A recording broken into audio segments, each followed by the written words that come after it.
qu'est-ce qu'on peut faire comme autre visite? Rien, j'ai déjà fait. Je vais en faire une que j'ai pas fait. Petite visite, j'avais tout fait. Sites célèbres, j'avais pas tout fait. Commencer par les sites célèbres. Les sites célèbres. Et l'acropole d'Athènes, bien sûr. Et ben allons faire le Pirée. Tiens, j'ai pas fait le Pirée encore. Le Pirée qui est le port d'Athènes. Le grand sculpteur Phidias créa la statue en ivoire d'or au 37 de Zeus à l'Olympique, une des 7 merveilles de l'Antiquité, bien sûr. Il n'existe plus, mais superbe statue, je vous invite vraiment à la regarder si vous ne l'avez jamais vue. Et let's go. Bon, cette fois-ci, on va pas lui poser des questions tout de suite.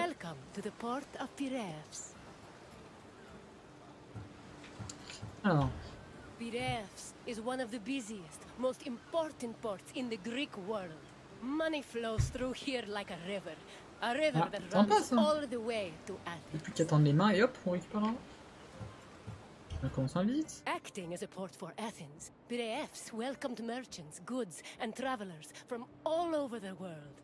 It was a central part of Athens' economy, but it was also fortified enough to protect the city's considerable fleet. When you finish exploring the port, find me, and we will talk further. Très bien. Voilà, donc cette fois-ci, on va aller explorer avant. Hein. Piraeus, a peninsula southwest of Athens, became the city's main port after the politician Themistocles encouraged the development of its natural harbors. These developments led to the gradual abandonment of the older harbor of Phaleron. Piraeus's fortifications were further developed by Cimon and Pericles, along with the long walls, which ensured goods could still be moved during sieges. Piraeus was divided into three main sectors: the military port, the Emporion, and the residential area. By the 5th century BCE, it had become not only Athens' naval headquarters, but also the mercantile center of the Mediterranean.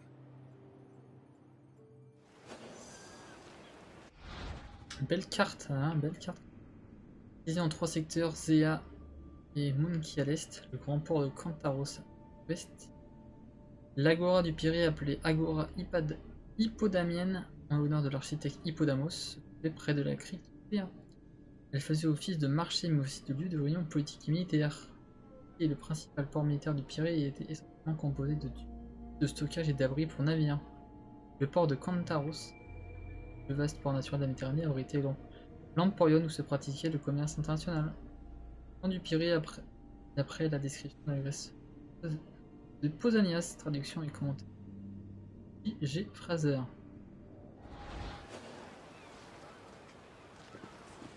Un 9 lieux à voir du coup. Tu veux dire pour les questions du coup. Piraeus' development during the 5th century BCE attracted a large population. Many craftsmen, merchants, bankers, sailors, and ship owners moved to the port in great numbers. The population was a mix of Greek citizens, foreign visitors, and immigrants, known as metics. The variety of the port's inhabitants gave Piraeus a cosmopolitan atmosphere. Most of the residents were involved in trade, but others worked on shipbuilding or in larger-scale industries like shield factories. Piraeus's commercial focus offered many opportunities for those seeking to increase their wealth and status. Ouais. One such rags to riches tale is that of Passion, a slave who eventually became a citizen and earned a fortune thanks to his bank and his shield factory. Ah oui, ça c'est quelque chose aussi qu'on n'a pas l'impression, c'est que les esclaves, c'était pas vraiment les esclaves pouvaient justement acquérir de l'argent. Justement, les Grecs, eux, ne travaillaient pas au sens où nous travail, c'était un labeur en fait. Du coup, c'est eux qu'on confiait justement les clés de la cité, les clés monétaires de la cité. On avait plus confiance dans un esclave que dans un citoyen. Donc on a les métèques aussi qui eux étaient les étrangers. Donc on nous raconte que les métèques composaient une large part de la population du port. On estime qu'à la fin du 5e siècle, entre 5000 et 6000 métèques vivaient au Pirée. Des habitants très disparates renforçaient l'aspect cosmopolite du port. Les métèques eurent aussi une influence sur les pratiques religieuses en vigueur du Pirée à partir du 5e siècle avant notre ère. Au moins, les métèques apportèrent des cultes comme ceux de la déesse Thrace Bendis, les Isis égyptiennes. Ces religions originaires d'autres rivages apportèrent une vie spirituelle colorée et variée. Ouais, les Métèques étaient un petit peu les étrangers de la cité, c'est eux qui étaient un petit peu qui s'occupaient de tout l'aspect commercial, tout ce qui était mercantile. Ce qui n'était, en fait, les Athéniens, eux, les citoyens, ne s'en occupaient pas, c'était mal vu en fait, de s'occuper de tout ce qui était argent. Eux, ils s'occupaient plutôt de tout ce qui était philosophie, art, spectacle, dramaturgie, politique. Vraiment, c'était ça qui était être citoyen. C'est vraiment, en fait, ce qui fait vivre, ce qui a l'aspect mercantile était dévolu à des métèques ou à des esclaves qui sont eux. Descendre. Voilà. Tac. Il était quand même beau notre Socrate. Piraeus was a demi, or district, of Attica. Because of its size, function and varied population, Donc ça, j'en ai parlé dans l'épisode 1 du podcast, c'est Clisthène qui a mis en place le système des dèmes, avec les démos. Piraeus was closely monitored and controlled by the Athenian assembly due to its importance to the city. Within the port, there were two separate categories of trade: international trade, which took place in the Emporion, and retail trade, which was managed by Kapoloi in Piraeus's Agora. Donc l'Emporion, c'était vraiment le lieu principal des échanges commerciaux. Et l'économie. En moins 393, l'Emporion du Pirée fut attaqué par le Sparte et le Thias lors d'un raid audacieux. Le Thias commandait une petite flotte de l'île d'Égine, des forces composées de 12 trirèmes. Donc les trirèmes, c'était les navires de base, les navires vraiment à rame, on voit, où il y avait 3 rangées avec 3 catégories de citoyens. J'ai un trou, il y avait des... Ah, ils ont des noms, ils ont 3 noms différents en fonction de la catégorie sociale qu'ils avaient à Athènes. C'était esclaves, citoyens de seconde zone ou citoyens de première zone. En tout cas, en fait, revenu, tu avais le droit d'être pas placé pareil en fait sur cette trirème. J'ai oublié le nom m'échappe des 3 types. J'ai noté sur un papier, je peux le retrouver, mais là je l'ai plus. Mais voilà, c'était le moyen principal, le bateau principal d'attaque. Attaquèrent le grand port à l'aube et prirent les Athéniens par surprise. Ceci permit à Télothias de s'emparer d'un certain nombre de navires marchands, l'attaque pour effet dissuader les négociants étrangers de rejoindre le Pirée, qui mit en péril l'économie athénienne et poussa Athènes à négocier la paix avec Sparte. Ouais, je sais pas si je vais le retrouver, je vais regarder un petit peu. C'est un petit peu dans mon dos. J'ai un petit doute sur le nom des 3.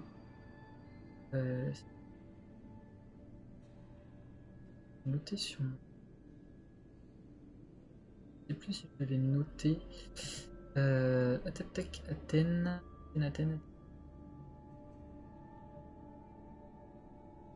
Législateur. Les sources. Les dates. Bataille navale. Je l'ai pas mis là sur mon document. Je vais avancer un petit peu. Je vais essayer de le retrouver. Je dois l'avoir dans mes notes. The Emporion was a commercial port dedicated to trading goods from overseas. All international transactions were required to be made within its limits and needed to be exclusively wholesale. Elected magistrates managed all business and laws in the port. Meanwhile, port authorities known as epimeletes oversaw trade and took care of the regulation of prices.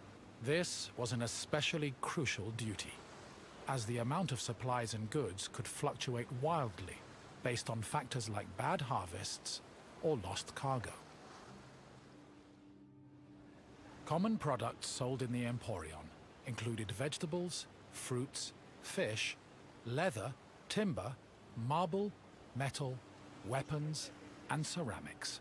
According to Hermippos, Athens was also wealthy enough to afford the finest goods from all over the world, including figs from Rhodes, almonds from Thassos, oil from Samos, and wine from Chios. Taxes were collected on all merchandise that came into the Emporion, which provided Athens with a major source of income. Ouais, intéressant. Comme... Ouais, j'arrive pas à trouver la note sur ça. Un peu. Aussi.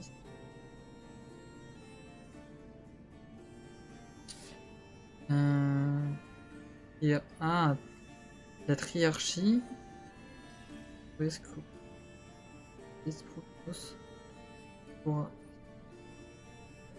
Ah voilà, les Tranites, les Zigites et les Talamites. Voilà. Tranites, Zigites et Talamites, c'était les 3 catégories sur les trières qu'il y avait à cette époque-là de citoyens. Voilà, ça me perturbait.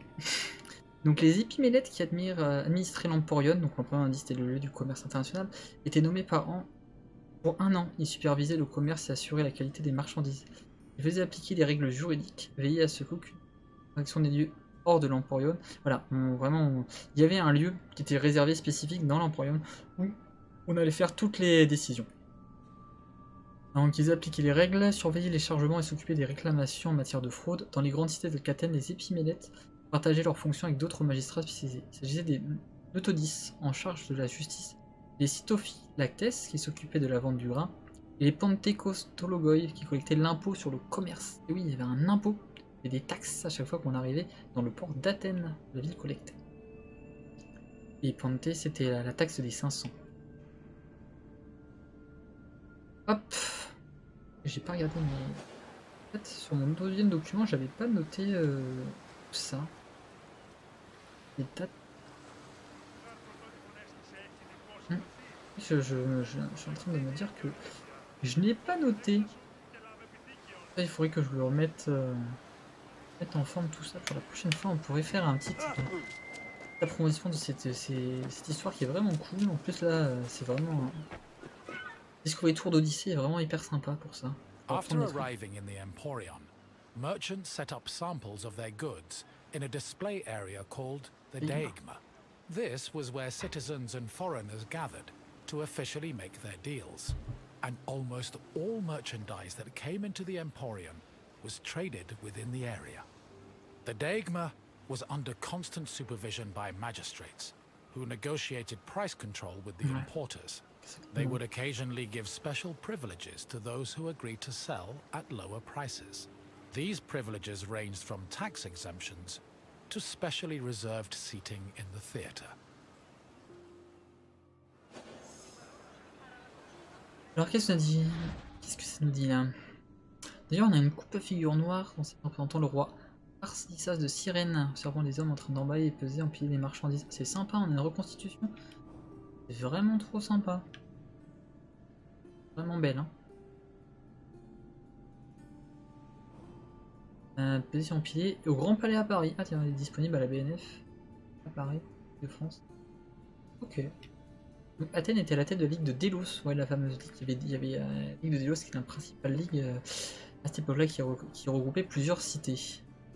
Il n'hésitait pas à tirer profit de sa puissance maritime pour influencer les autres cités grecques en créant des blocages commerciaux. Par exemple, lorsque les terres sacrées situées entre l'Attique et Mégaris furent occupées par les Mégariens, alliés de Sparte, Athènes interdit à Mégare de commercer dans un quelconque port de l'Empire athénien et privait ainsi cette cité de sa principale source économique. Et oui, on rigolait pas. Il y avait une thalassocratie à cette époque, Athènes, donc c'est-à-dire qu'elle régnait grâce à sa force maritime. Du coup, elle avait le pouvoir d'imposer par ses trières, du coup, justement, sa domination et ses volontés sur les autres cités. D'ailleurs, il faut savoir qu'à un moment donné, le trésor de la Ligue de Délos, il était rapatrié à Athènes, justement, parce qu'ils avaient peur que les autres s'en emparent. Les militaires. 300 cités-états, voilà, ça je cherchais, il y a 300 cités-états, elle a été créée en 478, cette Ligue de Délos. Avec 300 cités-états, j'avais plus le chiffre en tête.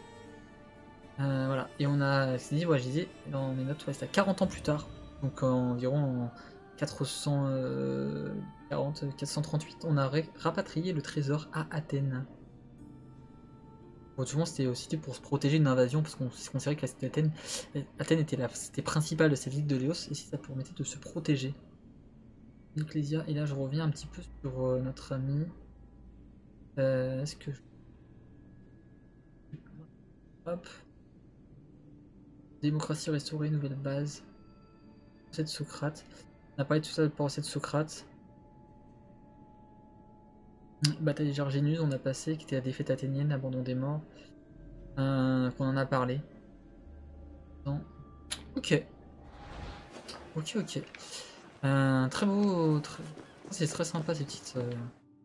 On jouait, Piraeus on was a a Socrate, deme, and un as personnage, such hein, was supervised by a magistrate called the des Demarchus. marques. While C'est most un petit peu Demarchoi were le maire chosen en locally fait. within their deme, Piraeus was appointed directly by Athens, so the city could better monitor its commercial interests.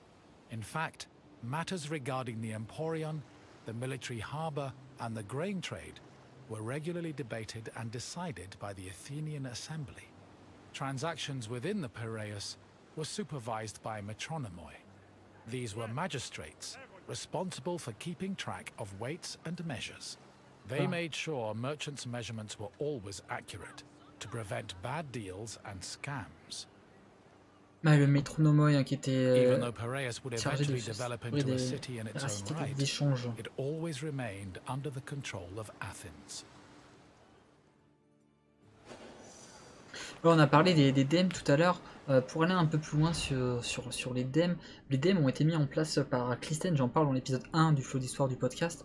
Ça a été mis par Clisthène en 508 avant notre ère, sous le concept en fait de l'isonomie. L'isonomie, iso, le nomos, la loi, iso-légalité. Pour mettre en face l'égalité devant la loi, les dèmes, il a remplacé tout ce qui était nocrari, par les dèmes et les démarques. Les démarques qui sont un petit peu les maires des arrondissements.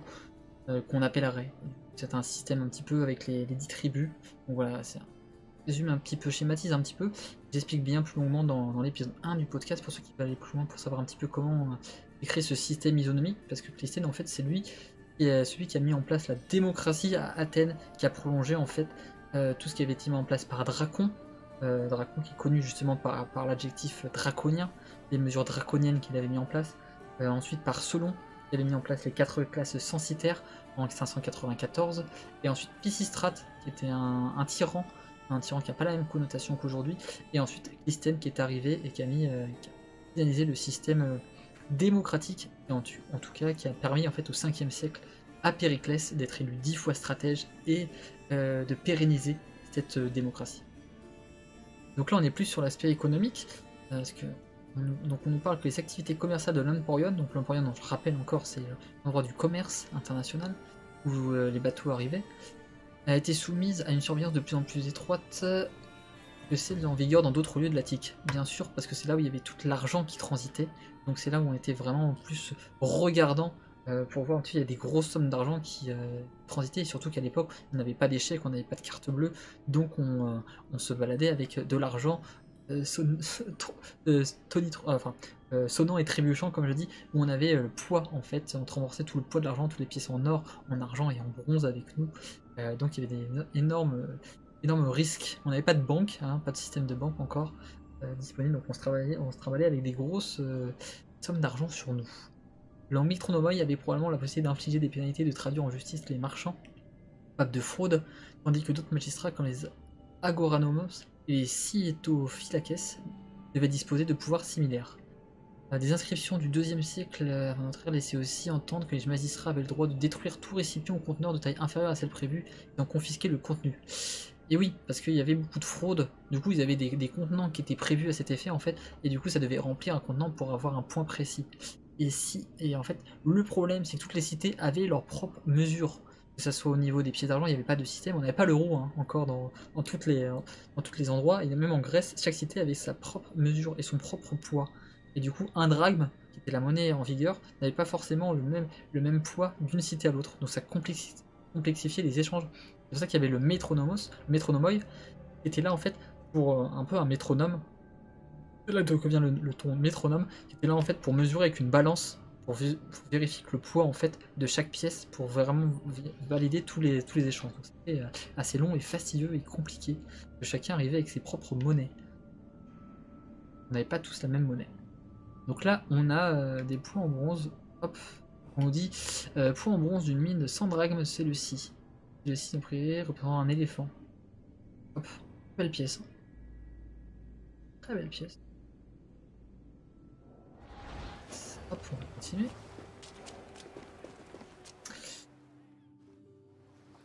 A commercial tax of 2%, or a pentecost, was placed on all cargo entering and leaving Piraeus. The tax was collected by a group of 5 people called Pentecostologoi. According to Andocides, This position could be bought for the hefty sum of 30 talents, or 180,000 drachmae.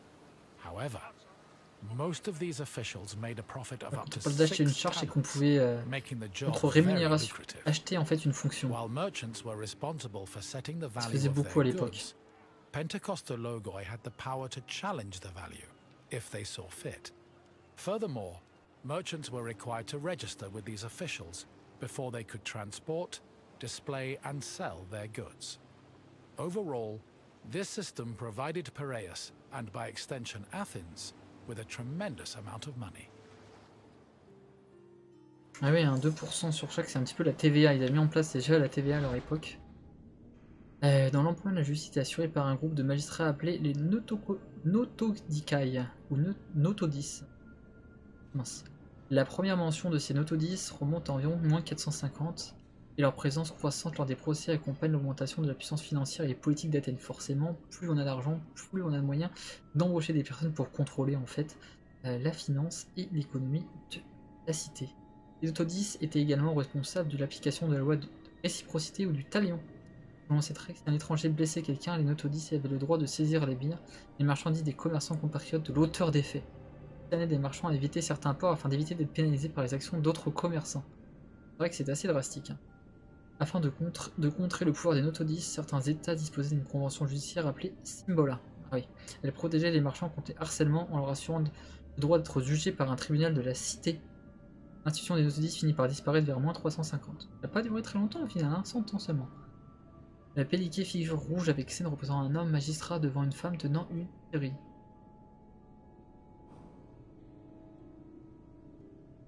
C'est sympa, très beau. Très très beau vase. Il est où? Paris, musée du Louvre. Musée du Louvre et Grand Palais, photo du Grand Palais. Ok, très sympa. Hop. The sale of grain was overseen by special magistrates called Sitophilakes. Since some Greek cities had a grain deficiency and relied heavily on imports, these officials were extremely important. Oui, parce que c'était une ressource très plus importante à l'époque. Aspects of grain commerce, including price control and profit margins, to ensure Athens remained well fed. This is no surprise. Grain was so important to Athens that 2/3 of all stocks were required to be transported and sold at the city's agora by law. According to Demosthenes, the significance of the Sitophilakes was such that if they failed in their duties, they faced the death penalty. C'est quand même assez drastique encore une fois. La guerre du Péloponnèse a apporté des modifications à la production et à la consommation de pain. Tout d'abord, les pauvres commencèrent à manger du pain, aliment qui était là jusque-là réservé aux riches. Le pain commença à être produit commercialement, non plus uniquement au sein du foyer. Ça a permis aux boulangers de constituer de vraies fortunes. Fusion du pain. Épi d'orge. Ah, on a du coup de métal. Tabou encore une fois, hein, on a vraiment des représentations magnifiques. Le numismatisme. Du Londres cette fois-ci, Casté. Je rappelle, on incarne le personnage de Socrate, hein. Un beau Socrates. On dit, hein, comme dit, là, alors là, il est, ce qui est pas très, historique, c'est qu'il a des chaussures. Je vais pas fait le sien. Il a des chaussures alors qu'il se balade pieds nus. Il a toujours son manteau, son petit manteau là, un peu pourri. Hop. Qu'est-ce qu'on va apprendre encore une fois? The Emporion operated on a foundation of credit Crédit and emprunt, ouais. loans. Bon, hein. Overseas commerce was handled by two types of tradespeople. Emporoi transported cargo in borrowed ships, while Naucloroi were ship owners who moved goods on their own vessels. Oui, un petit peu les armateurs, les Elsewhere in the Emporion were bankers and accountants who arranged loans and kept track of incoming and outgoing ships. Emporoi and Naucloroi financed their maritime voyages with these loans, which often had a high interest rate due to the dangers of sea travel. Oui. Emporoi used the loans to pay for both the cargo and the right to a ship, while Naucloroi only had to pay for their crew. Mais oui. Loans and interest were repaid upon a ship's return to port. Il va aller mieux qu'ils reviennent, hein, sinon c'est le drame. However, in the event of a catastrophe such as a shipwreck, the merchant and ship owner were released from their obligations, and the losses were transferred to the lender. C'est assez incroyable quand même, hein, quand on y pense.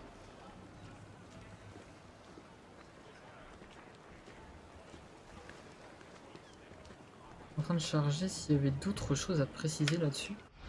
Prêt et emprunt. Dans les cités grecques, c'est un temps conservé des réserves monétaires dans des rangées de poteries.